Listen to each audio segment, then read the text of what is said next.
nafas yang dari tanah dan bersifat jasmani. Manusia kedua berasal dari surga. Ayat 45 naik.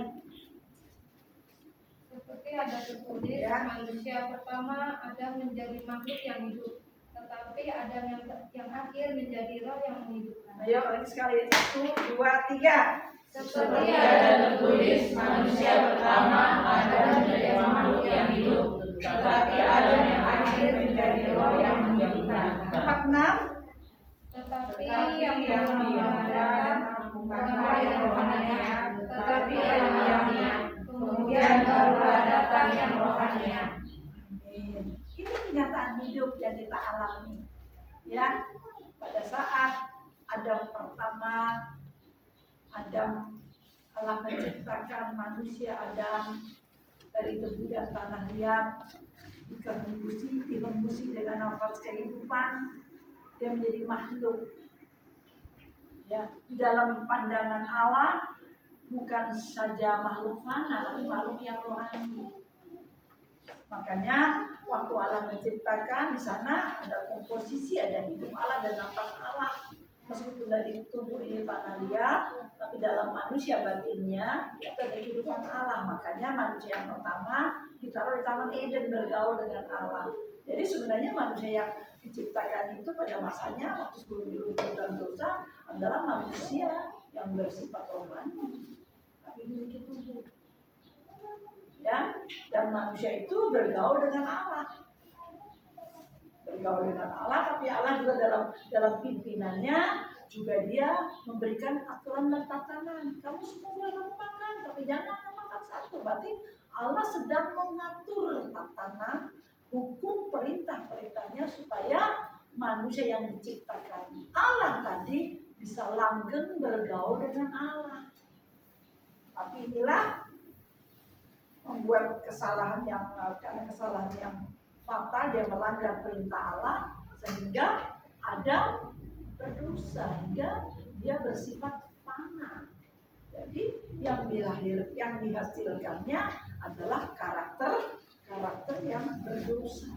Nah, kita setelah Adam dan Hawa jatuh dalam dosa, kita mewarisi itu, Bapak Ibu kita kasih bawah satu ya. Jadi kita mewarisi kehidupan kita, mewarisi. Jadi kita harus melihat dulu. Kok kita harus bicara di situ? Iya, itu yang realita yang nyata bahwa kita ini sebenarnya adalah dulunya manusia nih ya. Nah, ini ada kita loh ya, manusia Adam.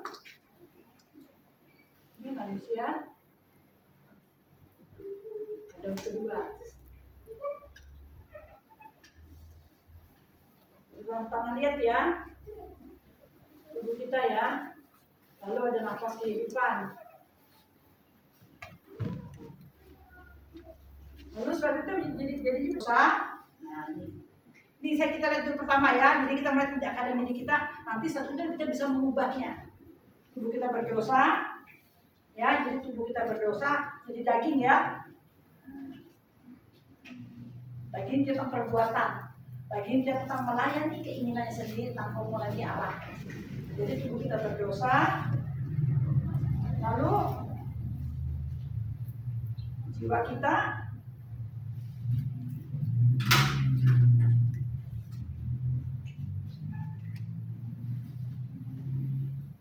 jiwanya juga bersifat daging juga, melayani daging. Rohnya gimana? Rohnya gimana? Jawab. Rohnya gimana?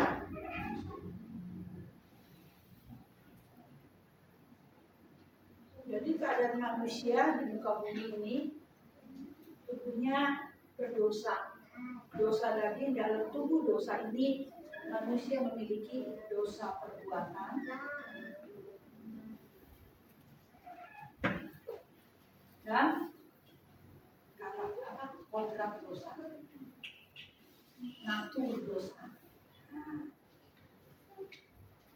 atau ngatur. Enggak, yang dihasilkannya ini sama ya.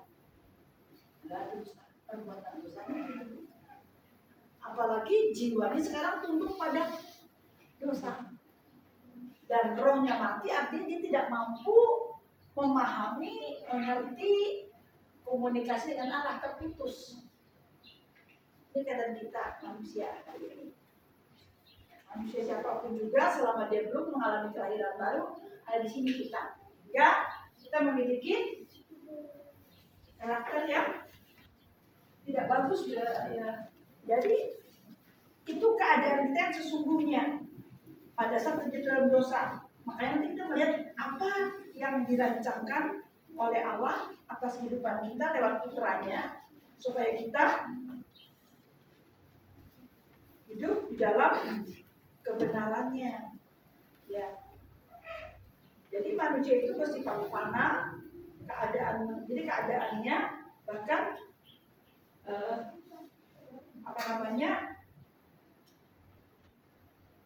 karakternya pun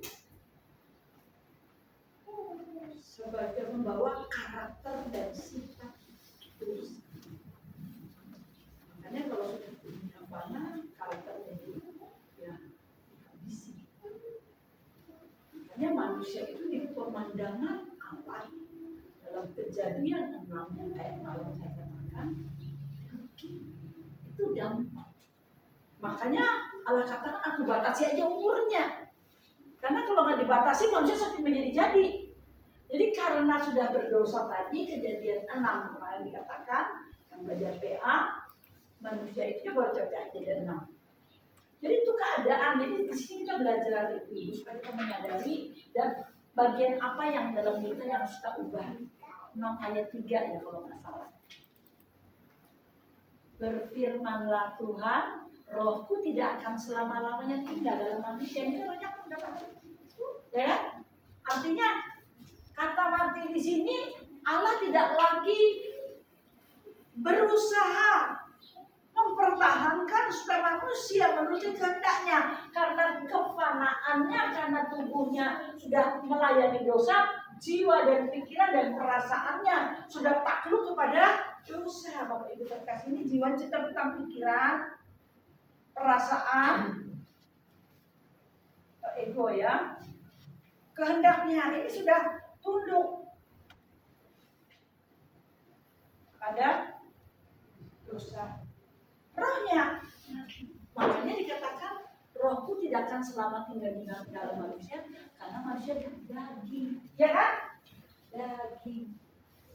Ini saya mau kasih tahu dulu. Ini supaya tahu sebab musababnya kenapa Adam diusir dari Taman Eden, lalu dia tinggal di bumi dan segala keturunannya. Ya, lalu dikatakan masuknya dalam daging, tapi umurnya kan 120 tahun dibatasi. Kejadian ini terjadi sampai manusia semakin berdosa dan berdosa, tetapi dikatakan kasih karunia Allah ada pada Nuh. Ya kan?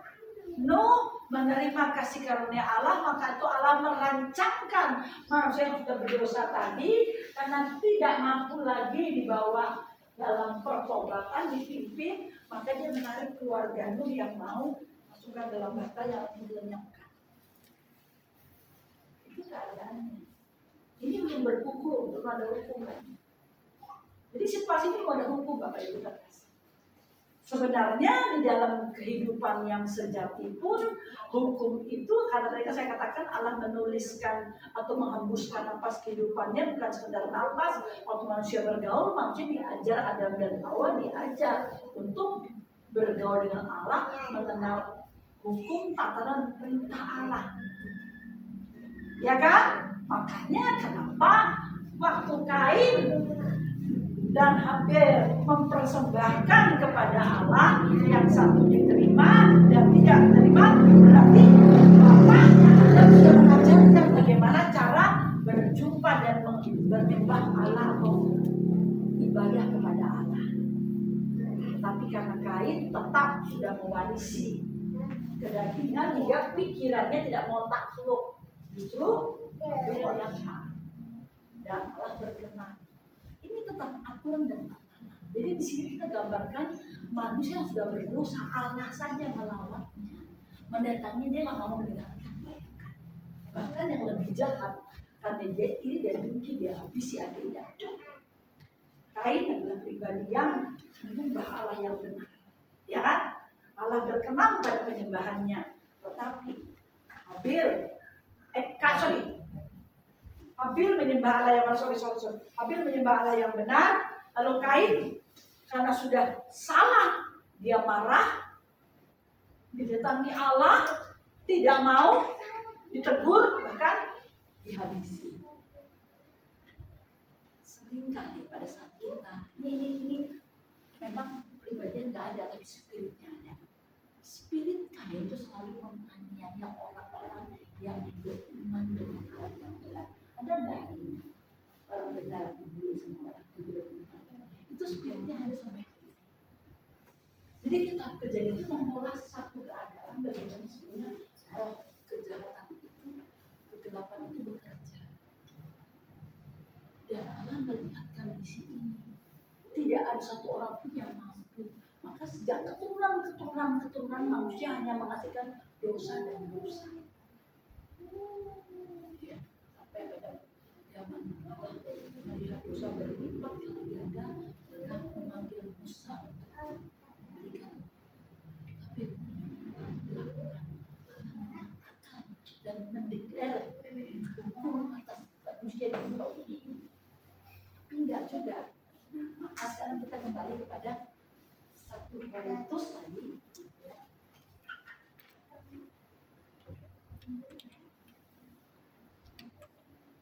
1 Korintus 15. 1 Korintus 15. Gini. Makanya dikatakan setelah manusia itu berdosa, 45 ada tertulis manusia pertama menjadi makhluk yang hidup. Kata makhluk hidup inilah makhluk yang hidup yang bersifat fana, Bapak Ibu terkasih, dia terkasih di tubuh plastik mentok. Jadi manusia itu adalah menjadi makhluk yang hidup. Lalu Adam yang terakhir memberi hidup. Nah, hari ini kita menghidupkan, ya. Hari ini kita dibawa saya ke sini. Kita tahu nih bahwa kita mewarisi yang ini. Ya, sifat kita udah ada dalam diri kita. Udah ada. Nah, sekarang kita berpindah ke sini. Lalu sekarang kita bangun manusia rohani. Ya, jadi manusia yang fana tadi, daging tadi, mewarisi manusia lama itu dengan karakternya. Jadi manusia yang berdosa ini bersifat fana. Jadi sifatnya fasik, jahat dan musnah. Jadi dimusnahkan, lenyap. Ini tubuhnya. Lalu wataknya, karakternya itu manusia lama. Kodratnya kodrat dosa. Ya kan? Ini gambar dari ini apa yang ditulis oleh Rasulullah Paulus. Karena dari begini Kristus diutus untuk menjadi pribadi Adam yang kedua yang harus hidup dalam penurutan, dalam tatanan hukum dan perintah Allah dan tidak berpihak pada Satan. Dengan pengetahuannya baik dan jahat. Ini sini poinnya.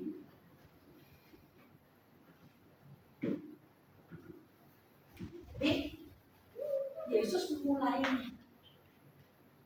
Berhasil tidak? Berhasil. Makanya manusia Adam yang terakhir menjadi roh yang menghidupkan. 46. Baca Ibu Lili. Tetapi yang mula-mula datang bukanlah yang rohaninya, tetapi yang alamiah. Nah. Kemudian barulah datang yang rohaninya. Nah, jadi yang pertama datang Adam tadi yang apa dikatakan? Yang alamiah. Ini alamiah semuanya. Ya, alamiah. Lengkap ya? Lengkap ya? Pelan-pelan. Kemudian barulah yang rohaninya. Ini bicara tentang Kristus. Kristus memang manusia, tapi dia menghidupi kodrat manusia baru serupa.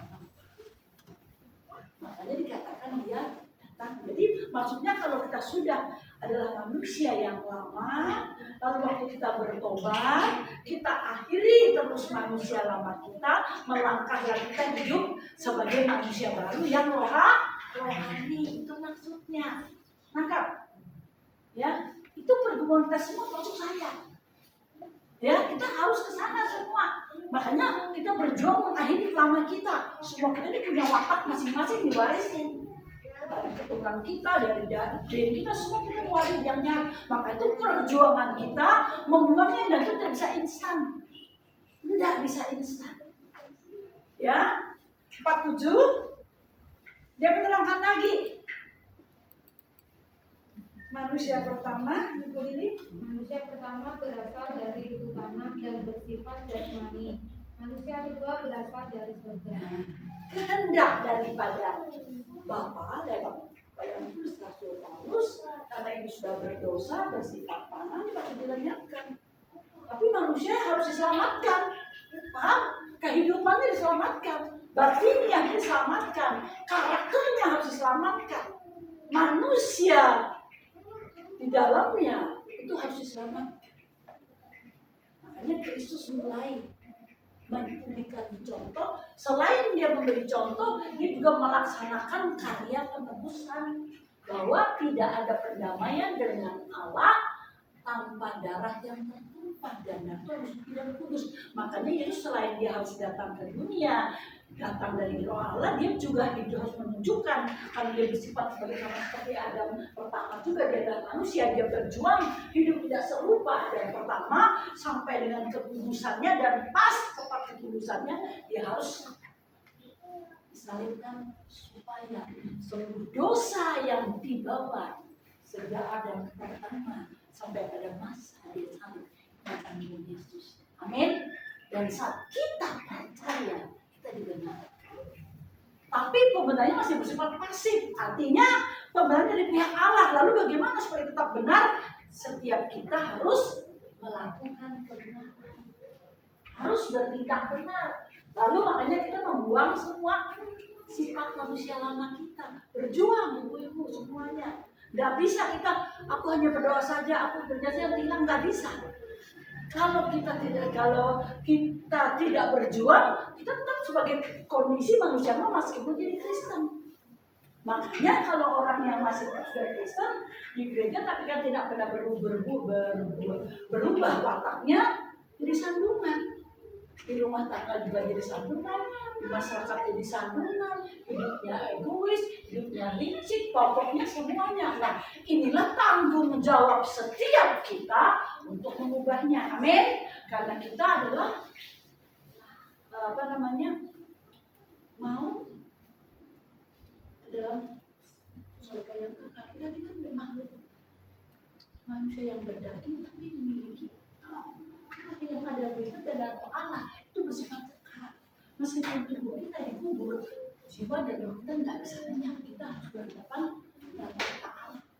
Inilah yang menjadi kedukaan atau kesedihan dari Allah, bagaimana dia harus merancangkan manusia untuk diselamatkan, ditebusnya oleh anaknya, karena nggak seperti orang yang bisa menolong manusia, hanya dia dan anaknya. Makanya dalam perjanjian lama Allah terlihat aktif sekali bertindak, karena dia tahu manusia nggak bisa menolong selain tangan dan kasih Allah. Ya kan? Maka Yohanes 3:16, karena begitu besar kasih Allah pada dunia ini, ya kan? Dia anaknya juga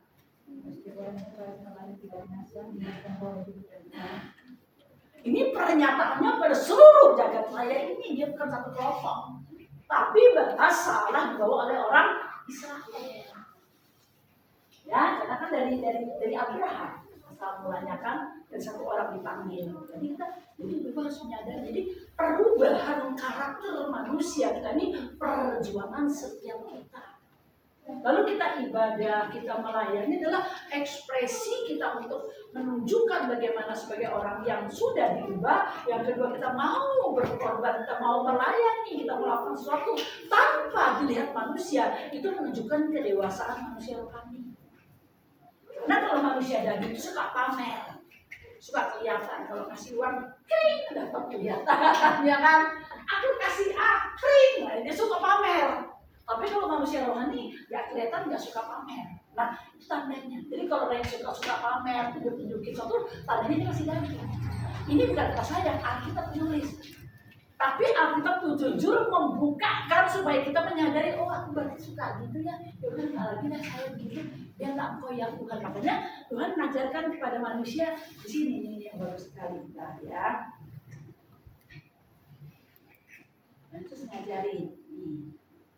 Itu kan karena manusia yang bersifat manusia lama, jadi dia seringkali punya karakteristiknya buruk sekali. Dikatakan di sini karakternya kenajisan, pergaduan, hawa nafsu, keegoisan, kebencian. Ya, itulah katanya Allah tidak ingin, dan karena itu dia mengatakan, ya kayak tadi hafalan kita, apa dari hafalan kita?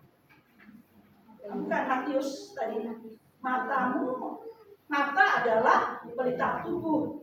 Jika matamu baik, teranglah seluruh tubuhmu. Ayat ini sedang menunjukkan sebenarnya bagaimana kita. Lalu kalau kita baca Matius 6 ayat 3, ya Matius 6 ayat 3, ini Yesus berbicara karena dia tahu berhadapan dengan manusia-manusia yang masih daging, loh dia tegur, ya Matius 6 ayat 3, Tuhan Yesus katakan, janganlah diketahui tangan kirimu apa yang diperbuat tangan kananmu. Ini berarti tidak boleh begitu apa? Itu baca Matius 6 ayat 3, tetapi jika engkau memberi sedekah, janganlah diketahui tangan kirimu apa yang diperbuat tangan kananmu. Nah, jadi kita di sini menunjukkan kedewasaan, ya. Lagi ayat 4. Hendaklah sedekahmu itu diberikan dengan tersembunyi, maka Bapamu yang melihat yang tersembunyi akan membalasnya kepadamu. Terus lanjutkan. Bagaimana? Dan apabila kamu berdoa, Ya betul. Dan apabila kamu berdoa, janganlah berdoa seperti orang munafik. Mereka suka mengucapkan doanya dengan berdiri dalam rumah-rumah ibadah dan pada tikungan-tikungan jalan raya, supaya mereka dilihat orang. Aku berkata kepadamu, sesungguhnya mereka sudah mendapat upahnya. Jadi cara memberi, nggak boleh ya kan? Berdoa, nggak boleh munafik, ya kan? Coba lihat, itu kan ditegur. Nah, ini dia sudah, karena Yesus tahu yang namanya sifat manusia lama dia gitu suka. Kalau doa itu nanti kelihatan. Saya berdoa syafaat, saya berdoa biar pamer sendiri gitu loh. Ya, lalu dia kalau kasih dia cerita saya berjasa. Nah itu sering kali. Kalau dikatakan sesekali hanya untuk kepentingan atau kesaksian satu kali, tapi kalau berulang-ulang didapatkan itu sama dengan pamer. Itu menggambarkan kedagingan, meskipun wujudnya kesaksian. Makanya kesaksian dalam kehidupan gereja Suara Kentang nggak ada kesaksian. Oh saya diberkati kemarin dapat uang 5 miliar, ya. Oh perusahaan saya dulu bagus sekarang nggak ada, kita nggak ada di sana. Pamer sebenarnya. Ya kan? Lalu saya hidup saya susah sekali. Sekarang saya punya perusahaan. Loh, kita yang ngomong ke perusahaan yang lain itu gimana?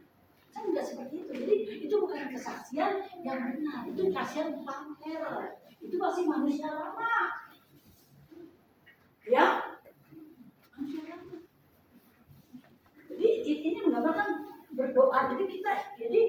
Jadi Yesus pun tahu bagaimana zakatnya manusia pertama, manusia daging, manusia panah, manusia alamiah yang berkodrat dosa. Makanya dalam dosa manusia lama ini adalah dosa perbuatan yang dihasilkan, lalu kodrat ini berakar dari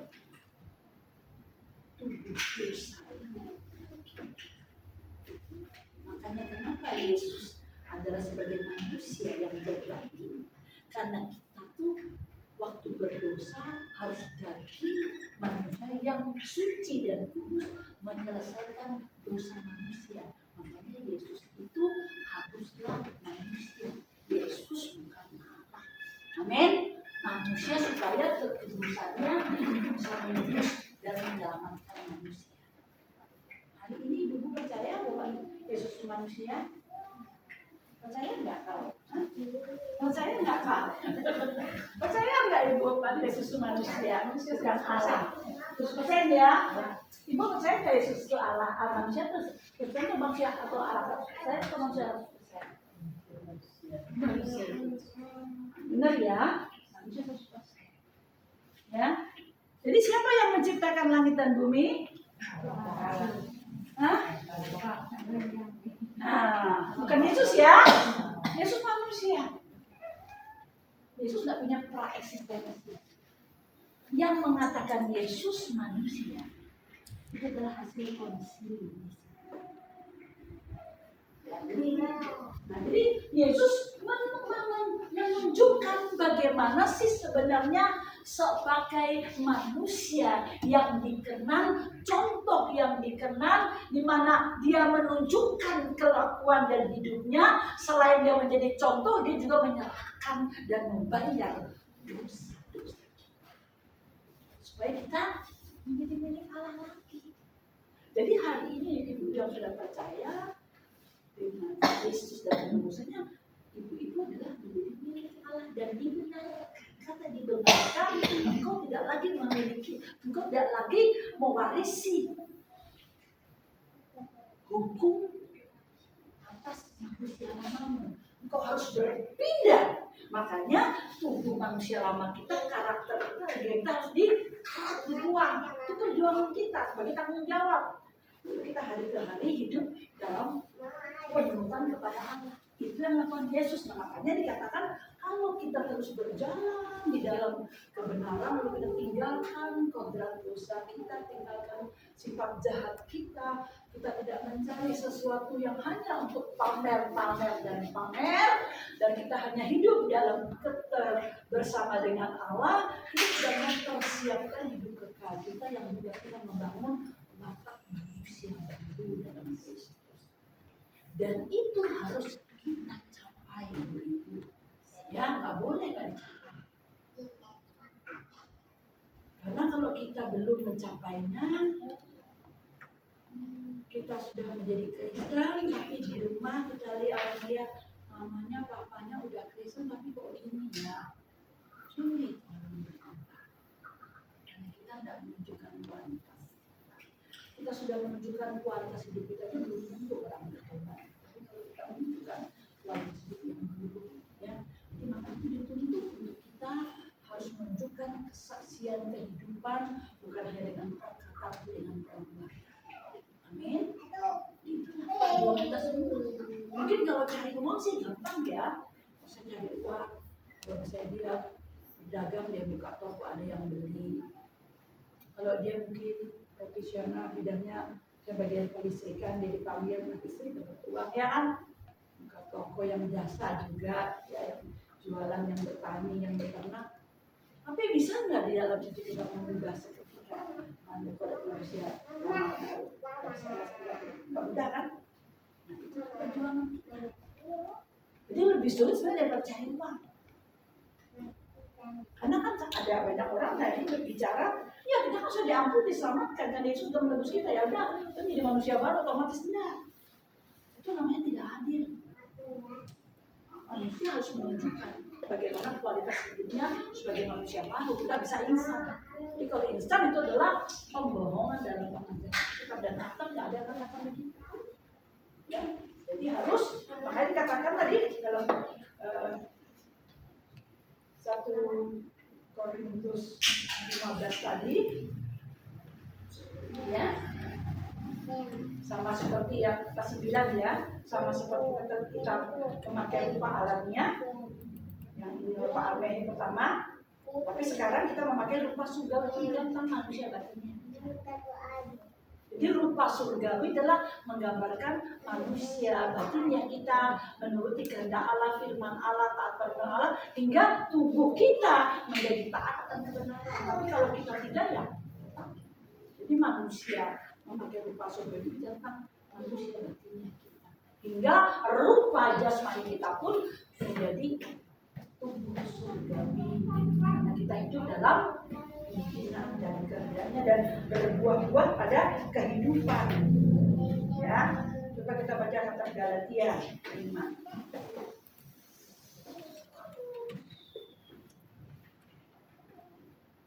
Nah, buah daripada kehidupan daging tadi ayat 19. Galatia 5, perbuatan daging.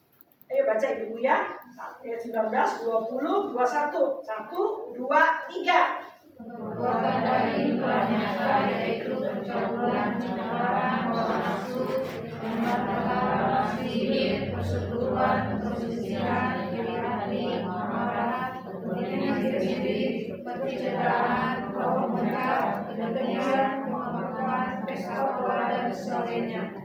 Terhadap semuanya itu kuperingatkan kamu, seperti yang telah kubuat dahulu, bahwa barang siapa melakukan hal-hal yang demikian, ia tidak akan mendapat bagian dalam kerajaan Allah.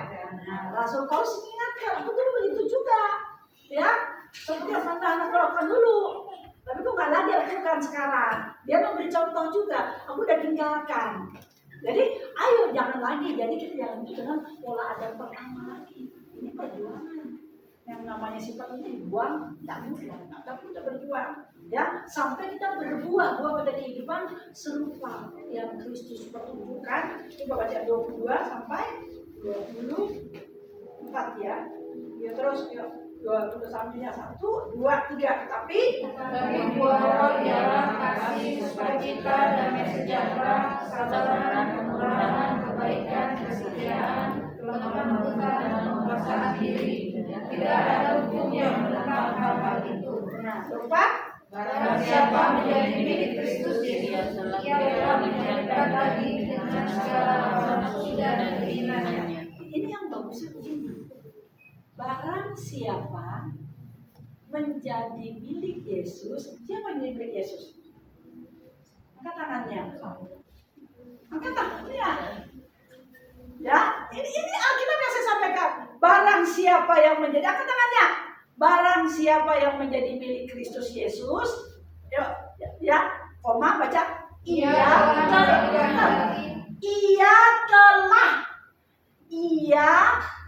telah menyalibkan daging dengan segala hawa nafsu dan keinginannya. Jadi kalau kita sudah milik Kristus, telah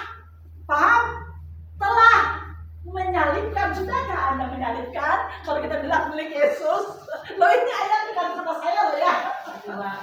Berjuang ya, nggak apa-apa. Saya juga berjuang. Jadi kata ini memotivasi kita, Ibu. Jadi supaya, kita kan karena selama ini kan yang percaya Yesus kita sudah milik Kristus. Iya udah. Ternyata dikira barang siapa menjadi milik Kristus Yesus, ia telah menyalibkan daging dengan segala hawa nafsu dan keinginannya. Daging apa disalibkan yang ayat 19 tadi yang ada ini, ya. Jadi ini salah satu pencerahan bagi ibu bahwa sebenarnya kita ke gereja, kita ibadah, berkumpul bersama, kita sedang membawa kehidupan kita hari ke hari pada kodrat ilahi. Amin. Makanya kita bermain kumpul bersama.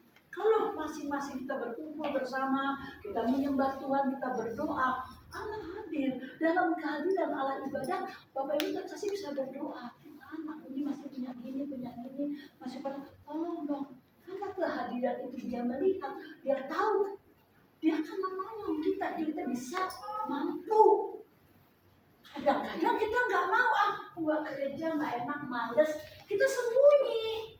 Ya kan, makanya waktu Adam dan Hawa ketahuan dia telanjang, Adam dan Hawa, mana kamu? Kata Allah, mencari. Kenapa kamu sembunyi? Karena dia dosa. Orang kadang-kadang kalau punya masalah, sembunyi. Itu kerja apa? Memisahkan kita dengan persekutuan. Amin. Makanya lawan dagingmu kalau lagi malas. Ya, saya adalah orang yang suka pengisian. Sampai anak saya sekolah SD, dia ke kamar jam 7. Ini sekolah, saya nggak tahu anak saya sekolah. Dia ngantar sudah bungkus. Saya belum bangun. Kenapa harus sudah bangun? Saya belum bangun. Pada saat saya mencari kebenaran, pada saat saya baca kitab, saya merasa diri saya. Saya mau ibadah. Nggak pernah saya tidak ibadah. Paksa diri saya sampai ketemu. Bahkan pada saat ada masalah, kita tidak lari kepada kita mengejar. Amin. Kita perlu dia.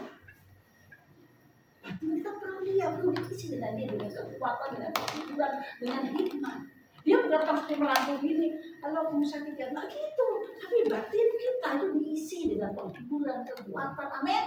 Jadi pada saat ibu-ibu punya masalah, jangan melarikan diri dari Tuhan. Datang dia. Sembunyi dari datangan. Buat sesuatu, Tuhan, aku ini butuh curhat. Yang menolong kita. Karena dia adalah yang roh, pasti tindakannya juga dalam mengisi.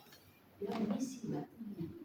Supaya kita menjadi manusia ada yang menghidupkan, yang diberi hidup oleh kehidupan. Kalau kehidupan Allah ini ada pada kita dan kita bawa, kita latih, kita paksa sampai kehidupan ini bertahta di hati, di pikiranmu, di dagingmu, di rohmu, dia mampu mengalahkan dosa dan maut. Itu bukan kata saya. Kita menulis ya, bahwa dalam kitab yang dimulai dengan hidup Yesus itu dia terima.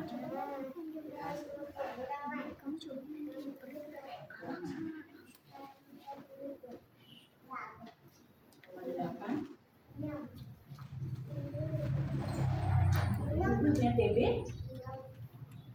TB ayat 2, baca bersama-sama. 1, 2, 3. Roh yang memberi hidup telah memerdekakan kamu dalam Kristus dari hukum dosa dan hukum maut. Roh yang memberi hidup Kristus yang dari Bapakmu diberikan juga kepada kita waktu kita percaya dan lahir baru, memerdekakan. Bahkan Kristus dari hukum dosa dan maut, maka dia bangkit juga akan memerdekakan kita. Paham? Makanya di sinilah kita harus hidup sungguh-sungguh supaya kehidupan Allah ini mengisi dan bertata di hati kita. Ya, hingga kehidupan kebenaran, tidak berbuat dosa, mengalahkan maut itu tidak lagi kita kerja mengalahkan dalam ini bagian kita. Kita nggak lagi kalah dengan dosa, kita nggak lagi kalah dengan maut, mengalahkan kerjaan kita.